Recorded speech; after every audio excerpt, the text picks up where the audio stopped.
Hello students, welcome back to our channel. आज की इस वीडियो में हम डॉटरॉन के बारे में डिस्कस करने वाले होंगे। लास्ट वीडियो ज़्यादातर लोगों को पसंद आया था एंड वो वीडियो था like it was about radius estimation using quantum mechanics and electron के वेव फंक्शन की मदद से हम कैसे न्यूक्लियर प्रॉपर्टीज को स्टडी कर सकते हैं। It was one of the most beautiful idea and beautiful concept of nuclear physics. तो अगर आपने देखा नहीं है तो I think I link this video, अगर मुझे पता चल गया कैसे लिंक करना है तो। If not you can watch it from the description, ठीक है। वो डिस्क्रिप्शन में मैं तुम्हें लिंक दे दूंगा, ठीक है।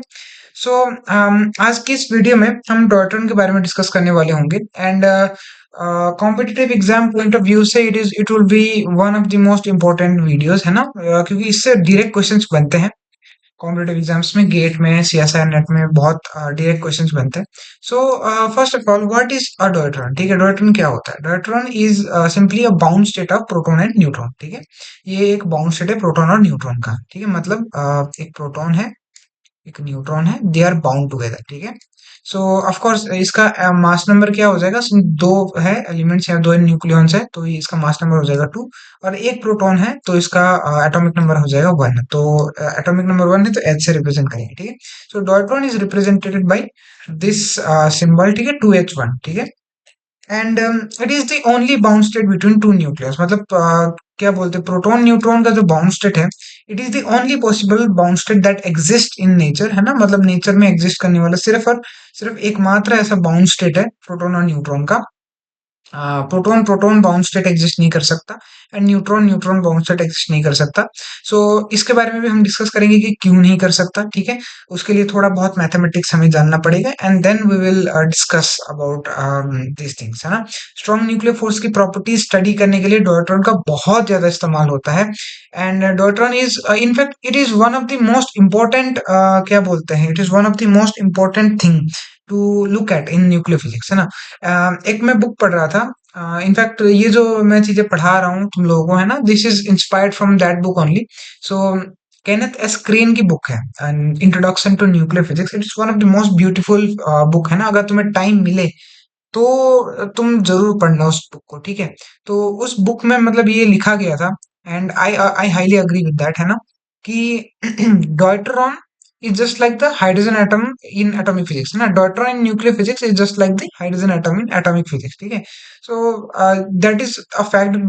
तुम लोगों को पता चलेगा जैसे हम इसका एनालिसिस करेंगे, है ना, इसके प्रॉपर्टीज स्टडी करेंगे and इसके प्रॉपर्टीज से हमें बहुत सारी नई चीजें पता लगेंगी, न्यूक्लियर फोर्स के बारे में, न्यूक्लियस के बारे में, न्यूक्लियर फिजिक्स के बारे में, ठीक है। तो चलो, लेट्स स्टार्ट दी वीडियो, है ना। ऑफिशियली वीडियो का उद्घाटन कर देते हैं, ठीक है। जैसा कि मैंने बोला, deuteron is the bound state of proton and neutron, है ना। एंड ऑफ कोर्स क्या बोलते हैं, डॉयट्रॉन जो अब बाउंड स्टेट है, ठीक है, it is a very very weak bound state in the sense कि सिर्फ इसका ये बहुत ही मुश्किल से एक बाउंड स्टेट बना है, ठीक है, बहुत ही मुश्किल से। और इसका कोई एक्साइटेड स्टेट डजंट एग्जिस्ट, ठीक है, डजंट एग्जिस्ट। सिर्फ ये इसका ग्राउंड स्टेट एग्जिस्ट करता है। एंड एक्साइटेड स्टेट क्या होता है? किसी भी एक मॉलिक्यूल को, ठीक है, तुम एनर्जी दोगे, ठीक है, तो वो अपनी एक्साइटेड स्टेट में चला जाएगा, ठीक है। मतलब एक्साइटेड स्टेट को मॉलिक्यूल टिल्डा से रिप्रेजेंट कर देते हैं, ठीक है, एक्साइटेड स्टेट में चला जाएगा, ठीक है। एंड एक्साइटेड स्टेट से फिर वो ग्राउंड स्टेट में आता है एंड क्या करता है, वो एक गामा रेडिएशन को एमिट करता है, ठीक है। ऐसा होता है जनरली।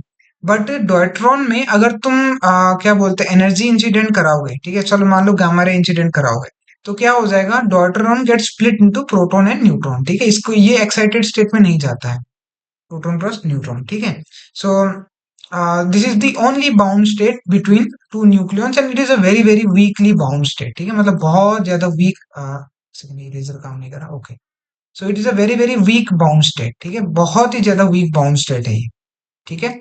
एंड इसकी बाइंडिंग एनर्जीज के बारे में बात करें, इसकी प्रॉपर्टीज के बारे में बात करें तो बेसिकली इसकी बाइंडिंग एनर्जी होती है अप्रोक्सीमेटली 2.225, ठीक है, मेगा इलेक्ट्रॉन वोल्ट, ठीक है। इसकी बाइंडिंग एनर्जी इतनी होती है, मतलब तुम्हें इतनी, चलो माइनस भी लगा देते हैं, ठीक है। इसका मतलब ये, माइनस का मतलब ये कि तुम्हें सप्लाई करना पड़ेगा, you must supply 2.225 mega electron volt of energy to split a proton, sorry deuteron into a proton and neutron, ठीक है। ये बाइंडिंग एनर्जी निकालते ही ऐसे हैं, जब तुम डॉयट्रॉन न्यूक्लियस में 2h1 में, ठीक है, गामा रेडिएशन को इंसिडेंट कराते हो, ठीक है, then it gets split into proton and neutron, ठीक है। तो the minimum amount of gamma radiations, या फिर sorry, the minimum energy of the gamma ray required to split this deuteron into a proton and neutron is called the binding energy, है ना। तो तुम मतलब एक्सपेरिमेंट्स में ये मेजर करते हो कि कितना गामा रे का, सॉरी गामा, उसका एनर्जी है जो कि स्प्लिट कर सकता है, ठीक है। मिनिमम एनर्जी तुम मेजर करते हैं, minimum energy turns out to be this much, ठीक है, 2.225 मेगा इलेक्ट्रॉन वोल्ट, ठीक है। तो बाइंडिंग एनर्जी पर न्यूक्लियन की हम बात करें तो, बाइंडिंग एनर्जी पर न्यूक्लियन की बात करें तो it is approximately minus 1.1125 mega electron volt. And generally ये जो रेंज होता है ना बाइंडिंग एनर्जी पर न्यूक्लियन की रेंज, ये 7 to 8 मेगा इलेक्ट्रॉन वोल्ट होता है, ठीक है। 7 to 8 मेगा इलेक्ट्रॉन वोल्ट होता है स्टेबल न्यूक्लियाई के लिए, ठीक है। And generally most of the, क्या बोलते हैं, न्यूक्लियस का, मोस्ट ऑफ द न्यूक्लियस का बाइंडिंग एनर्जी पर न्यूक्लियन इतना होता है। इट शोज दैट बाइंडिंग, ये जो है ना, ये अपना डॉयट्रॉन, ये बहुत ही ज्यादा वीकली बाउंड न्यूक्लियस है, ठीक है। तो इसीलिए इसका बाइंडिंग एनर्जी पर न्यूक्लियन बहुत ज्यादा कम है, ठीक है, बहुत ज्यादा कम है। एंड बाइंडिंग एनर्जी पर न्यूक्लियॉन की हमने बात कर ली है ना। तो जैसा कि मैंने बोला था कि it is a very very weakly bound state and इसका एक्साइटेड स्टेट एग्जिस्ट नहीं करता, ठीक है। And also the fact is that bind this deuteron, the deuteron is only nucleus that can be mathematically analyse, ठीक है। मतलब ये सिर्फ एक ऐसा न्यूक्लियस है, एकमात्र ऐसा न्यूक्लियस है पूरी की पूरी न्यूक्लियर फिजिक्स में जिसको हम मैथमेटिकली एनालाइज कर सकते हैं। एंड बाकी कोई भी न्यूक्लियस को हम मतलब मैथमेटिकली इतना डिटेल में एनालाइज नहीं कर सकते, ठीक है। So this was all about the physics of deuteron. So let us see some mathematics, ठीक है, मैथमेटिकल एस्पेक्ट्स देखते हैं, ठीक है। सो मैथमेटिकल मैथमेटिकल एस्पेक्ट्स, ठीक है।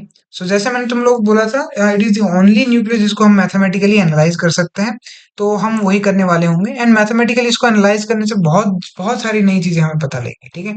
सो सबसे पहले कुछ किसी भी चीज को, सिंस अब प्रोटॉन न्यूट्रॉन जो है ये एक क्वांटम पार्टिकल है, ठीक है, तो हमें ऑफ कोर्स मतलब हमारा महान स्क्रोडिंजर इक्वेशन यूज करना पड़ेगा, ठीक है। H square by 2m nabla square plus v psi is equals to E psi, ठीक है। सो किसी भी सिस्टम को, किसी भी क्वांटम सिस्टम को स्टडी करने के लिए हम स्क्रोडिंजर इक्वेशन का यूज करते हैं।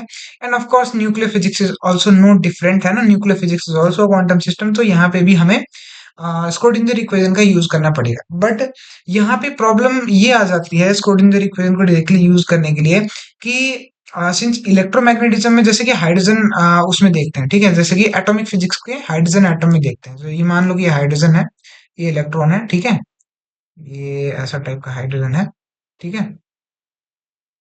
तो ये ई है, ये माइनस ई है, तो ऐसा टाइप का सिस्टम है।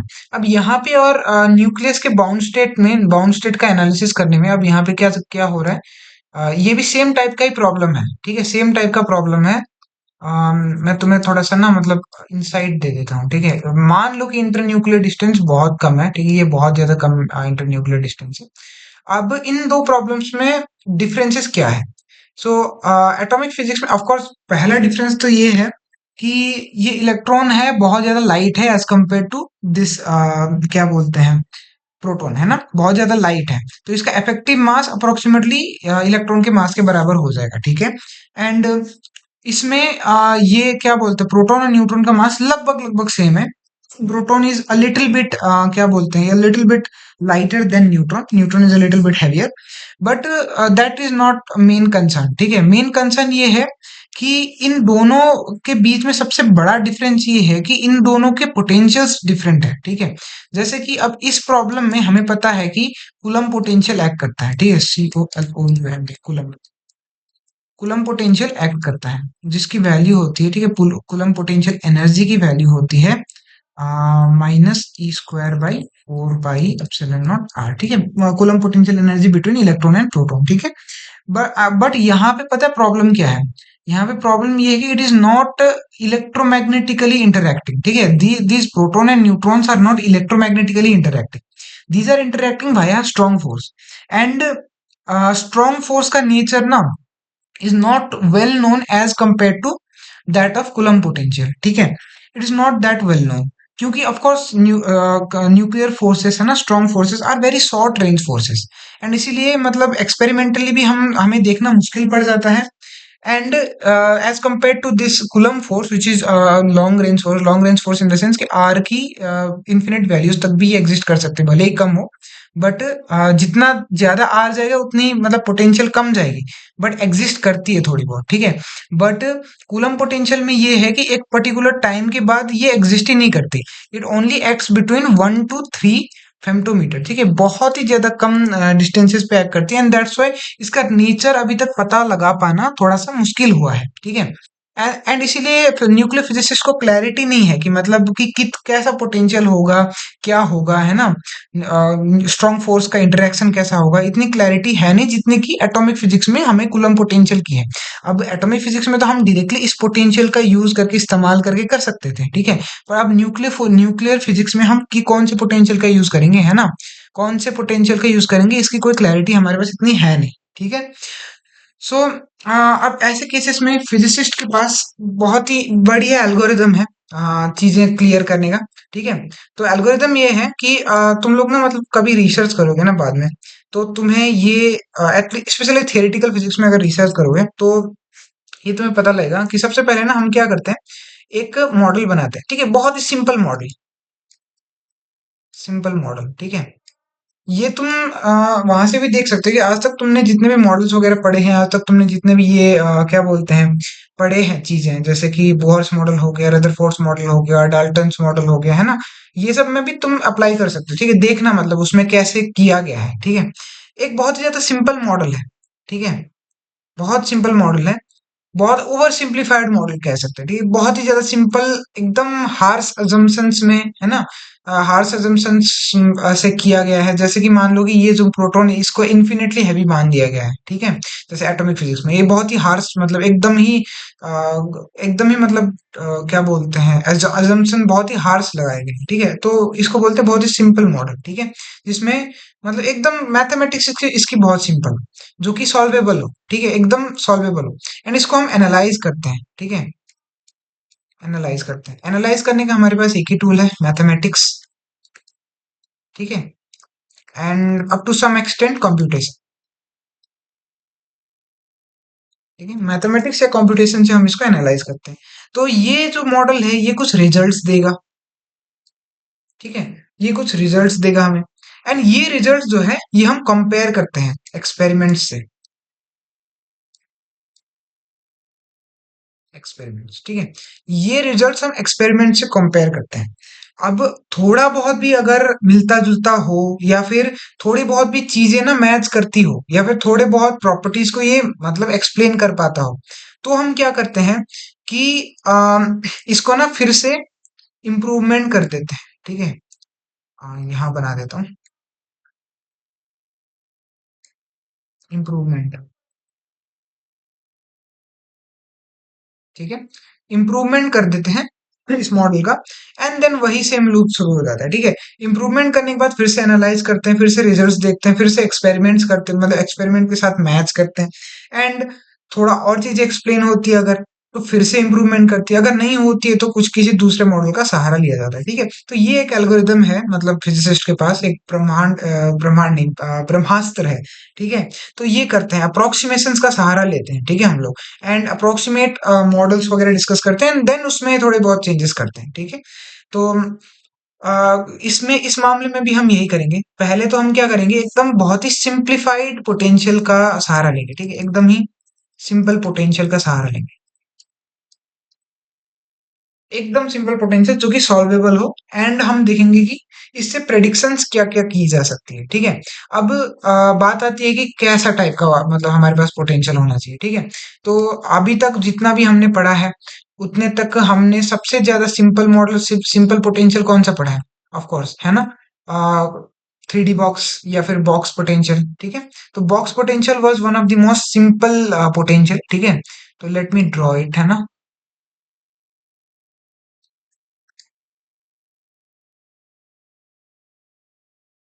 ऐसा है, इसको कॉपी कर देता हूँ, इसको रोटेट कर देता हूँ। या ठीक है। तो ओके, थोड़ी सी प्रॉब्लम आ गई है।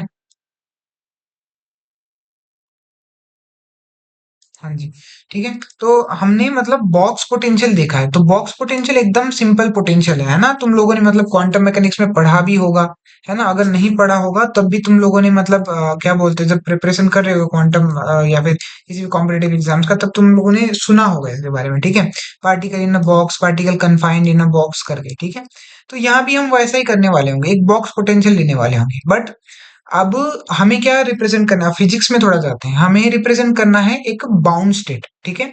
एक बाउंड स्टेट रिप्रेजेंट करना है प्रोटॉन और न्यूट्रॉन का। तो बाउंड स्टेट रिप्रेजेंट करने के लिए क्या होना चाहिए, हमारे पास एक अट्रैक्टिव पोटेंशियल होना चाहिए, है ना? अट्रैक्टिव पोटेंशियल होगा तभी तो वहां पे बाउंड रहेगा, है ना? पार्टिकल्स वहां पे बाउंड रहेंगे। तो अट्रैक्टिव पोटेंशियल के लिए क्या होता है, हमेशा पोटेंशियल जो एनर्जी है हमारे पास क्या होती है, नेगेटिव होती है ना? पोटेंशियल एनर्जी नेगेटिव होती है। तो हमें इस तरह का पोटेंशियल लेना पड़ेगा, मतलब बॉक्स पोटेंशियल तो लेना ही पड़ेगा, बट नेगेटिव पोटेंशियल के साथ, ठीक है? नेगेटिव पोटेंशियल डेप्थ के साथ, एक डेप्थ होनी चाहिए, ठीक है? और दूसरी बात, इस पे एक सर्टेन डेप्थ होनी चाहिए, ये माइनस इन्फिनिटी तक नहीं जा सकता है, ठीक है? तो बहुत सबसे ज्यादा सिंपल तो यही था ना, हमने सबसे पहले ही ये स्टडी किया था, 1D बॉक्स स्टडी किया था, है ना? ये प्लस इन्फिनिटी जा रहा है, ये भी प्लस इन्फिनिटी जा रहा है, और यहाँ पे जीरो, ठीक है? बट इसको हम स्टडी, अब इसको ले नहीं सकते हम। क्यों? क्योंकि ये टोटली कन्फाइंड हो जाएगा, ठीक है? टोटली कन्फाइंड हो जाएगा, मतलब जो पार्टिकल है ये इस बॉक्स से बाहर कभी नहीं आ पाएगा, ठीक है? बट ऐसा तो हो नहीं सकता, ठीक है? क्योंकि क्या होता है कि प्रोटॉन और न्यूट्रॉन जो है वो क्या बोलते हैं, उसको एक सर्टेन एनर्जी अगर दी जाए, ठीक है, तो पार्टिकल्स डिसोसिएट हो जाते हैं, मतलब they can come out of the potential, ठीक है? They can get dissociated between proton and neutron. तो इसीलिए एक सर्टेन डेप्थ रखना जरूरी है, ठीक है? सो इनफाइनाइट नहीं ले सकते, एक पर्टिकुलर हाइट तक ले सकते हैं, ठीक है? सो ठीक है। अब हमने अजम्पशंस के साथ, मतलब अपने मॉडल, मतलब क्या बोलते हैं, अपने फिजिक्स को देखते हुए एक मॉडल पोटेंशियल हमने ड्रॉ कर लिया है, ठीक है? और मैंने ये भी बता दिया तुम लोगों को रीजन कि क्यों लेते हैं हम ये, ठीक है? सो ऑब्वियसली ये पोटेंशियल वी नॉट है, इसका पोटेंशियल डेप्थ, और हमने ये देखा है कि क्या बोलते हैं, एनर्जी जो है, बाउंड स्टेट एनर्जी जो है या फिर बाइंडिंग एनर्जी जो है डॉयट्रॉन की, ये कितनी है, 2.225 मेगा इलेक्ट्रॉन वोल्ट, ठीक है? तो ये रख देंगे हम 2.225 mega electron volt. Of course negative है क्योंकि दे आर बाउंड, तो नेगेटिव में जाएगा, है ना? तो ये ई हो जाएगा। एंड ऑब्वियसली हमें क्या देखना है, बाउंड स्टेट देखना है। तो बाउंड स्टेट के लिए क्या होना चाहिए, बाउंड स्टेट के लिए ई लेस देन वी नॉट होना चाहिए, ई लेस देन वी नॉट होना चाहिए। बट इस रीजन के लिए तुम देखोगे तो ई ग्रेटर देन वी नॉट हो जाएगा, है ना? क्योंकि नेगेटिव में जा रहा है ना। So E would be greater than V nought. तो बस ये रीजन बचता है जहां पे अपना न्यूक्लियस न्यूक्लियस जो है या फिर डॉटर न्यूक्लियस जो है वो बाउंड हो सकता है, ठीक है? तो this is the only region, REGI1 region, ठीक है? रीजन जहां पे हमारा डॉयटरॉन जो है वो बाउंड स्टेट में एग्जिस्ट कर सकता है। तो ये ना बहुत ही छोटा होगा, मैंने अभी यहाँ पे बहुत बड़ा बना दिया, बट ये बहुत ही ज्यादा छोटा होगा, ठीक है? ये इसकी डेप्थ बहुत ज्यादा बड़ी होगी एंड ये बहुत ज्यादा छोटा होगा। इसीलिए थोड़ा सा भी ज्यादा, मतलब इसीलिए इसका एक्साइटेड स्टेट एग्जिस्ट नहीं करते हैं। और थोड़ा सा भी ज्यादा तुम एनर्जी दोगे ना, थोड़ा सा भी अगर एनर्जी इसको पुश करोगे, तो डायरेक्टली ये वेल के बाहर निकल जाएगा, एंड वेल के बाहर निकलने का मतलब है फ्री होना, ठीक है? इट वुड बी फ्री, ठीक है? So that is the physics behind it. And हमने ये भी देखा कि कैसे क्या बोलते हैं, हमारा जो पोटेंशियल है, जो हमारा इसको ट्रायल पोटेंशियल बोल सकते हैं, ट्रायल पोटेंशियल ने कैसे हमारे फिजिक्स को मतलब बहुत ही अच्छे तरीके से एक्सप्लेन कर दिया। तो this is a very good trial potential, मतलब, है ना? This is a very very good trial potential, मतलब इसको हम कंसिडर कर सकते हैं, ठीक है? चलो, तो पोटेंशियल के बारे में डिस्कस हो गया। अब करते हैं स्क्रोडिंजर इक्वेशन को सॉल्व, ठीक है? It would require a lot of mathematics, ठीक है? बट आई प्रॉमिस यू कि जितना सिंप्लीफाई कर सकता हूँ उतना सिंप्लीफाइड तरीके से बताने की कोशिश करूंगा, जितना ज्यादा डिटेल में बता सकता हूँ उतना ज्यादा डिटेल में बताऊंगा। ये वीडियो देख के तुम्हें कहीं छोड़ के कुछ दूसरी चीज देखने की जरूरत नहीं पड़ेगी, ठीक है? So anyways, so let's start, है ना? सो ऑफकोर्स पहले तो हम क्या करेंगे, पहले तो हम इसका हैमिल्टोनियन लिखेंगे, ठीक है? मतलब स्क्रोडिंजर इक्वेशन लिखना पड़ेगा। एंड स्क्रोडिंजर इक्वेशन में ऑफ कोर्स हमारे पास दो पार्टिकल्स है, ठीक है? एक प्रोटॉन है और एक न्यूट्रॉन है, ठीक है? ये प्रोटॉन है, न्यूट्रॉन है। तो ये टू बॉडी प्रॉब्लम हो गई, ठीक है? इसको हम ऐसे भी लिख सकते हैं, मतलब ऐसे बना सकते हैं टू बॉडी प्रॉब्लम की तरह। यार मेरी ड्राइंग ना थोड़ी सी बहुत कमजोर है। स्ट्रेट लाइन ड्रॉ नहीं होता यार मेरे से एक तो। एनीवेज, हाँ, तो ये हमारे एक्सिस है, कोऑर्डिनेट एक्सिस। चलिए जेड भी बना ही देते हैं, एक्स वाई, ठीक है। एंड प्रोटॉन है एट आरपी डिस्टेंस, ठीक है, फ्रॉम द ओरिजिन। कोई एक रैंडम ओरिजिन हमने कंसिडर कर लिया, proton is at RP distance from the origin. And हमारा न्यूट्रॉन यहाँ पे है which is at R N distance from the origin, ठीक है। एंड ऑफ कोर्स ये क्या होना चाहिए, आरपी है, ठीक है। एंड ये आर है which is equal to magnitude of RP minus R N, ठीक है। आर, ये आर डिस्टेंस पे है, मतलब प्रोटॉन और न्यूट्रॉन आर डिस्टेंस पे। एंड ऑफ कोर्स यार मतलब ये मैंने यहाँ पे इतना बड़ा बना दिया है इस डिस्टेंस को, but R would be of the order of femtometer, ठीक है। फेम्टोमीटर कितना होता है, 10⁻⁻15 मीटर, ठीक है। So R would be of the order of femtometer, है ना। सो ये टाइप का सिस्टम है। अब हमें टू बॉडी सिस्टम को एनालाइज करना है। एंड टू बॉडी सिस्टम को एनालाइज करने के लिए हम क्या करते थे, क्लासिकल मैकेनिक्स में हमने एक बहुत ही बढ़िया टूल पढ़ा है टू बॉडी सिस्टम को एनालाइज करने के लिए, दैट इज सेंटर ऑफ मास, ठीक है। सेंटर ऑफ मास फ्रेम में हम जाएंगे and centre of mass frame में हम इसको स्टडी करेंगे, ठीक है। अगर तुम्हें नहीं पता centre of mass frame of reference के बारे में, डोंट वरी, मैं बताऊंगा यहाँ पे, ठीक है। जितनी चीजें चाहिए होगी मैं सारी चीजें तुम्हें एक्सप्लेन करने की कोशिश करूँ, ठीक है। सो सबसे पहले तो हमें इसका हैमिल्टोनियन लिखना पड़ेगा, ठीक है। सो स्क्रोडिंगर इक्वेशन कैसे लिखेंगे हम, minus H square square by two M del P square, M P लिख देते हैं इसको, minus H cut square by two M N del N square plus V अपार। ऑफ कोर्स यहाँ पे हमने ये जो पोटेंशियल है इसको सेंट्रल मान के चला है, बट बाद में मैंने पहले भी तुम्हें बोला था कि इट इज नॉन सेंट्रल, ठीक है, मतलब कंप्लीटली सेंट्रल नहीं होता, इसमें नॉन सेंट्रल पार्ट्स भी होंगे। और बाद में हम इस चीज में इसमें नॉन सेंट्रल पार्ट्स को भी ऐड करने की कोशिश करेंगे, ठीक है। सो अभी के लिए सिंप्लीफाइड मॉडल है, ओवर सिंप्लीफाइड मॉडल है। तो लेट अस सी कि ये हमें क्या देता है, ठीक है। अब यहाँ पे इसको ऑपरेट कराएंगे साई से, is equals to E psi, ठीक है। स्क्रोडिंगर इक्वेशन लिख दिया हमने। अब इसको थोड़ा सा मैं डिफरेंटली लिखने की कोशिश करता हूँ, ठीक है, एज एन मोमेंटम ऑपरेटर के टर्म्स में लिखने की कोशिश करता हूँ, ठीक है। P N hat square by two M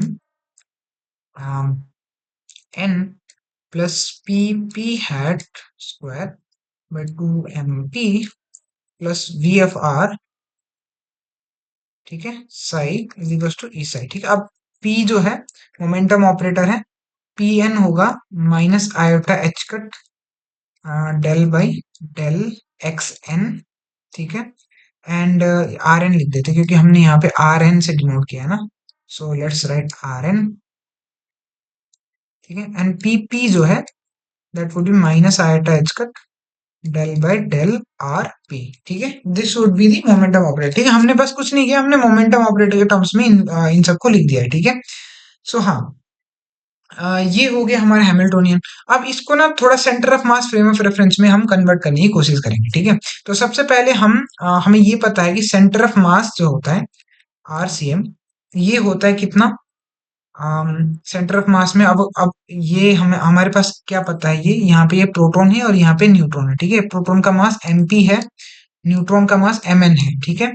तो सेंटर ऑफ मास में अगर हम जाएंगे, सेंटर ऑफ मास डिस्टेंस कितना, सेंटर ऑफ मास कितना होगा, ठीक है, MP RP plus MN RN divided by MP plus MN, ठीक है। ये सेंटर ऑफ मास डिस्टेंस हो गया। अब सेंटर ऑफ मास में मोमेंटम कितना होता है, PCM is equal to P N plus PP, है ना। ऑफ कोर्स क्योंकि सेंटर ऑफ मास से देख रहे हैं ना, तो सेंटर ऑफ मास में तुम ऐसा कंसीडर करके चलो कि इन दोनों को क्लासिकल ऑब्जेक्ट्स कंसीडर करके चलो अभी के लिए, ठीक है, अभी के लिए, ठीक है। तो सेंटर ऑफ मास से क्या क्या होगा, मतलब ऑफ कोर्स हमें मतलब इन दोनों का जो मोमेंटम होगा, टोटल मोमेंटम जो होगा वो जीरो होगा। तो टोटल सॉरी टोटल मोमेंटम होगा, जो सेंटर ऑफ मास का मोमेंटम होगा वो होगा पी एन प्लस, सॉरी यहाँ दोनों बार एन लिख दें, P P plus P N, मतलब जो प्रोटॉन का मोमेंटम और न्यूट्रॉन का मोमेंटम वो भी equal to centre of mass का मोमेंटम, ठीक है। सेंटर ऑफ मास में ये मोमेंटम होगा, ठीक है। सो ये हो गया सेंटर ऑफ मास डिस्टेंस और सेंटर ऑफ मास मोमेंटम, ठीक है। अब हम एक चीज डिफाइन करते हैं, डिफाइन तो क्या ही करना है, ये तो ऑब्वियस होना चाहिए, ठीक है। R is to R P minus R N, ठीक है। मतलब ये डिस्टेंस जो है, ठीक है, ये आर जो डिस्टेंस इन दोनों के बीच में डिस्टेंस जो है ये होना चाहिए मतलब distance of P minus distance of N, ठीक है। ये होना चाहिए। And RP minus R N, इसका मतलब ऑफ कोर्स ये मॉड लेना पड़ेगा हमें, ठीक है। It could B both way round, तो आरपी भी हो सकता है, आरपी माइनस आर एन जो है मतलब it could be positive and negative as well, ठीक है। सो एंड हम एक एक चीज डिफाइन करते हैं, पी आर, ठीक है, momentum of R which is equals to M P P N minus M N P P, ठीक है, divided by M P plus M N, ठीक है। ये चार क्वांटिटी हमने डिफाइन कर दी है, ठीक है। अब हमें क्या करना है, हमें इनके टर्म्स में लिखना है। अब आरसीएम पीसीएम के टर्म्स में हमें सारी चीजें लिखनी है, ठीक है। Basically momentum, centre of mass momentum के टर्म्स में हमें इन मोमेंटम्स को लिखना पड़ेगा, ठीक है। तुम इन सबको मतलब क्या वो कर लेना, सॉल्व कर लेना, ठीक है। इट्स जस्ट बेसिक मैथमेटिक्स में यहाँ पे सॉल्व करके तुम लोगों का टाइम वेस्ट नहीं करवाना चाहता, ठीक है। सो हमारा जो हैमिल्टोनियन है वो कैसे लिखा जाएगा, so it would be written as P C M square hat by 2m plus pr square hat by 2 mu. I'll tell what m and mu are, plus v of course v it was depending on just r है ना, मतलब it was just depending upon proton and neutron का distance, तो it was simply be written as r, ठीक है। and into psi is equals to e psi, ठीक है। अब हम ये है हमारा हैमिल्टोनियन टोटल, ठीक है, हैमिल्टोनियन। अब यहां से क्या दिख रहा है हमारे पास कि एक तो मोमेंटम है, सेंटर ऑफ मास का मोमेंटम है, एंड ये पी आर के टर्म्स में हमने लिख दिया है, एंड इसको वी आर के टर्म्स में हमने लिख दिया है, ठीक है। सो अब क्या होगा कि हमें ये पता है कि अगर एक्सटर्नल फोर्स नहीं लग रहा होगा कोई भी सिस्टम में, तो सेंटर ऑफ मास का मोमेंटम जीरो होना चाहिए, या फिर सेंटर ऑफ मास मूव नहीं करना चाहिए, है ना। तो क्लासिकली देखा जाए तो पीसीएम जो है वो जीरो होना चाहिए, है ना। ये हमें पता है, क्लासिकल मैकेनिक्स में हम पढ़ के आए थे कि अगर एक्सटर्नल फोर्स सिस्टम में नहीं लग रहा है तो सेंटर ऑफ मास की वेलोसिटी जीरो होगी, एंड सेंटर ऑफ मास का मोमेंटम जो है वो जीरो होगा, है ना। अब इसको मतलब इसका कॉन्सिक्वेंस ये है कि मान लो कि एक बॉल है या फिर कोई भी एक पत्थर है, ठीक है, वो ऐसे चल रहा था, ठीक है। अब चलते चलते बीच में ना ये टूट गया बहुत सारे फ्रेगमेंट्स में, ठीक है। तो ये इधर गया, ये इधर गया, ये इधर गया, ये इधर गया, मान लो ये इस तरफ जा रहा है, ये इस तरफ जा रहा है, ये इस तरफ जा रहा है, ये इस तरफ जा रहा है, बट इन सब का जो सेंटर ऑफ मास है ना, टूटने के बाद भी उसी लाइन में मूव करेगा, जिस ट्रेजेक्टरी में या फिर जिस लाइन में वो पहले से ही मूव कर रहा था, है ना। बिकॉज यहाँ पे एक्सटर्नल फोर्स नहीं लग रहा है, बट एनहेंस इसका जो सेंटर ऑफ मास है वो इसी लाइन ऑफ मोशन में चलेगा, ठीक है। मतलब all in all centre of mass का जो मोमेंटम है वो जीरो होना चाहिए, ठीक है।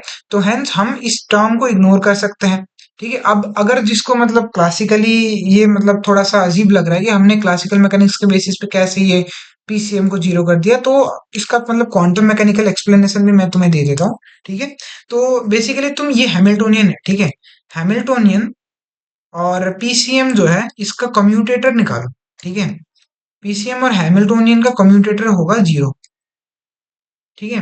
मतलब पीसीएम कम्यूट करेगा हैमिल्टोनियन से, बट पीआर जो है वो कम्यूट नहीं करेगा हैमिल्टोनियन से, ठीक है। Would not be equal to zero, क्योंकि यहाँ पे वी आर का टर्म भी है ना, तो पोटेंशियल पे डिपेंड करता है, ठीक है। तो P R would depend upon मतलब पोटेंशियल, ठीक है। पी आर का कम्यूटेशन विथ पोटेंशियल तो एग्जिस्ट करेगा, ऑफ कोर्स पी आर का कम्यूटेशन विथ पी आर तो जीरो ही होगा, बट पीसीएम का यहाँ पे कोई वीसीएम करके नहीं है, है ना। तो मतलब यहाँ पे कोई सेंट्रल मास टाइप का वो नहीं है, तो इसीलिए हमारा पीसीएम जो होगा वो हैमिल्टोनियन के साथ जो कम्यूट करेगा, ठीक है। एंड अगर पीसीएम हैमिल्टोनियन के साथ कम्यूट करेगा तो हमें क्या पता है, ठीक है, क्लासिकल मैकेनिक्स के थ्रू भी या फिर क्वांटम मैकेनिकली हमें ये पता है, कोई भी ऑपरेटर जो होता है उसका मतलब टाइम इवोल्यूशन जो होता है वो कैसे दिया जाता है, 1/i/h का, ठीक है, a, h plus del A by del T, ठीक है। आई डोंट नो मतलब मैंने ये साइन थोड़ा सा मतलब आई अटैच कट होगा या माइनस आई अटैच कट होगा, आई टोटली फॉरगॉट, ठीक है। तो एनीवेज इट डजंट मैटर, ठीक है। तो ऑफ कोर्स मतलब we are considering that momentum is not explicitly dependent on time, ठीक है। तो ऑफ कोर्स मतलब ए की जगह में पीसीएम कर दोगे तो ये तो जीरो होना ही है, ठीक है। एंड ये जीरो हो ही रहा है, तो D A by D T भी जीरो होगा। It means that D PCM by D T would be equal to zero, है ना। इसका मतलब क्या हो गया, PCM is the constant of motion, ठीक है, कांस्टेंट ऑफ मोशन। ठीक है, तो पीसीएम जो है ये कांस्टेंट ऑफ मोशन आ रहा है, मतलब इट विल बी कांस्टेंट। ठीक है, इसका टाइम डेरिवेटिव जीरो हो रहा है। ठीक है, अब पीसीएम कांस्टेंट है तो ईसीएम जो है क्या होगा, PCM square by 2m, sorry 2m। ठीक है, एंड ओके मैं एक चीज बताना भूल गया तुम लोगों को। ठीक है, जब तुम ये डिराइव कर रहे होगे ना, तुम्हें ये जो m और म्यू है ये टर्म्स मिलेंगी। जो कैपिटल M होगा ये होगा mp प्लस mn। ठीक है, एंड म्यू जो होगा वो होगा mp mn by mp plus mn। ठीक है, ये तो सम ऑफ मासेस हो गया, एंड इसको बोलते हैं हम इफेक्टिव मास। ठीक है, इफेक्टिव मास। ठीक है, so this will be the case. ठीक है, सो ईसीएम जो होगा which would be PCM square by 2m, it would also be a constant of motion. ठीक है, कांस्टेंट ऑफ मोशन। तो हम क्या कर सकते हैं कि ऑफ कोर्स मतलब अगर centre of mass energy constant है तो हम क्या कर सकते हैं कि टोटल एनर्जी में से हम सेंटर ऑफ मास एनर्जी को क्या बोलते हैं सब्ट्रैक्ट कर देते हैं। तो इसीलिए total centre of mass energy को हमने अगर सब्ट्रैक्ट कर दिया तो हमारा सारा का सारा एनर्जी जो है, सारा का सारा जो वेरिएबल्स है वो सारा म्यू और इसके टर्म्स में, आर के टर्म्स में आ जाएगा, एंड पीसीएम को टोटली हम इग्नोर कर सकते हैं ना। इट्स जस्ट लाइक तुम ऐसा मान के चल सकते हो। ठीक है, ओके, सो एक मान लो कि एक पोटेंशियल वेल है। ठीक है, या फिर पोटेंशियल सिस्टम है जो कि वी नॉट से है, वी नॉट से एक वेल बन रहा है। ठीक है, ऐसा टाइप का। ठीक है, वी नॉट है। अब यहाँ से हम क्या कर सकते हैं कि दो तरीके हैं इस सिस्टम को स्टडी करने के लिए। या तो इसी सिस्टम में तुम लोग मतलब स्टडी कर लो पूरा का पूरा कि हाँ मतलब सारा का सारा वी नॉट में डाल के वी नॉट प्लस इंफिनिटी वगैरह करके जो भी करके तुम ऐसे इस सिस्टम को स्टडी कर सकते हो। ठीक है, और दूसरा तरीका क्या है इस सिस्टम को स्टडी करने का, तुम फ्रेम ऑफ रेफरेंस को शिफ्ट करके ये जो है ना, ये एक्स एक्सिस जो है इसको ऊपर लेके आओ। ठीक है, आई शो यू हाउ। ठीक है, तुम फ्रेम ऑफ रेफरेंस को थोड़ा सा शिफ्ट कर दो ऊपर की तरफ।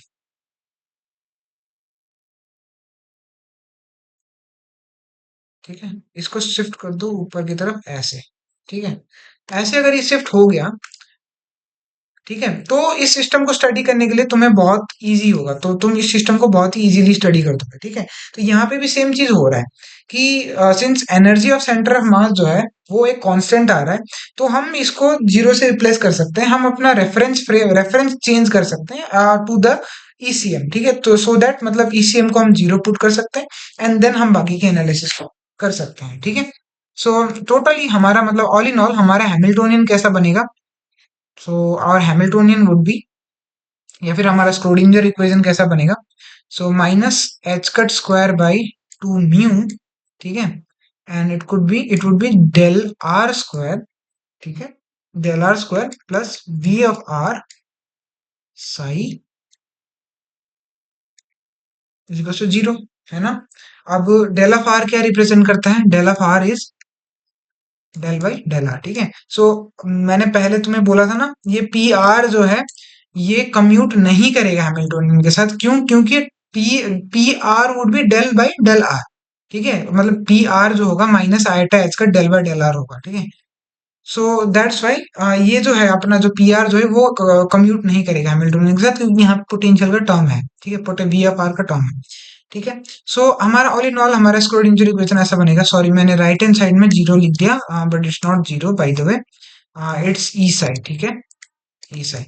अब हम क्या करने वाले होंगे, इस स्क्रोडिंजर इक्वेशन को सॉल्व करेंगे, एंड इस स्क्रोडिंजर इक्वेशन को सॉल्व करने के बाद हमें जितनी भी सारी चीजें पता लगेंगी, then we will discuss all this things. ठीक है, तो आज के लिए इसमें बक्सा डाल देते हैं हम। ठीक है, एक बक्सा डाल दिया, एंड देन हम बाकी की चीजें जो है वो नेक्स्ट वीडियो में डिस्कस करेंगे, क्योंकि ये थोड़ा सा लंबा चला जाएगा फिर। ठीक है, तो इसका अभी भी 1 घंटा लगेगा पूरा का पूरा इस चीज को एक्सप्लेन करने में। ठीक है, तो आई थिंक आज के लिए बहुत हो गया है। ठीक है, तो तुम लोग भी मजे करो, and let's meet in the next video. Next video में हम पूरा पूरा डायटरन प्रॉब्लम खत्म कर देंगे विद टोटल एनालिसिस। ठीक है, सो चलो फिर let's meet in next video. Next video we will continue from here. ठीक है, यहाँ से हम स्टार्ट करेंगे इस चीज को। चलो फिर, बाय बाय।